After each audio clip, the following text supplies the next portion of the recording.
নমস্কার দর্শক বন্ধুরা, সান্ধ্যকালীন খবর 24 সাথে আপনাকে স্বাগত।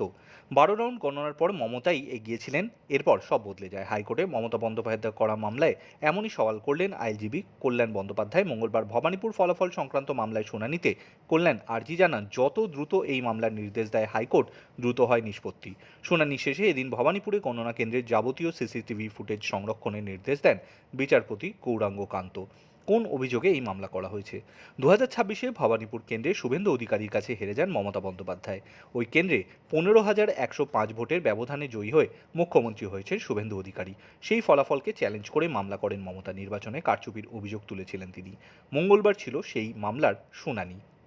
মমতার আইনজীবী কল্যাণ বন্দ্যোপাধ্যায় গণনার দিনের কথা উল্লেখ করে বলেন, গণনার দিন 12 রাউন্ড পর্যন্ত ঠিক চলছিল সবকিছু, মমতা ছিলেন এগিয়ে, এরপরই সবকিছু বদলে যায়।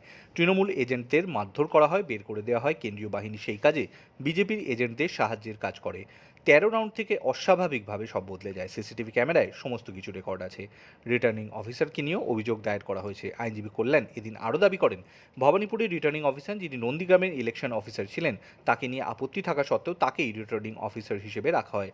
পরে তাকে মুখ্যমন্ত্রীর অফিসে জয়েন্ট সেক্রেটারি পদে দায়িত্ব দেওয়া হয়। রাজ্যের তৎকালীন মুখ্য নির্বাচনী আধিকারিককে মুখ্য সচিবের দায়িত্ব দেওয়ার কথাও উল্লেখ করেন তিনি।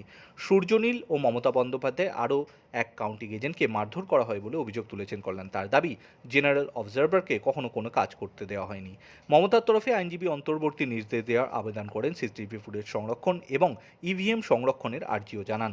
কল্যাণ বন্দ্যোপাধ্যায় বিচারপতিকে বলেন, মানুষের ধারণা বদলে দিন। অনেকেই মনে করেন এই ধরনের মামলায় নিষ্পত্তি হয় না, সেই ধারণা বদলে দিন, দ্রুত নির্দেশ দিন।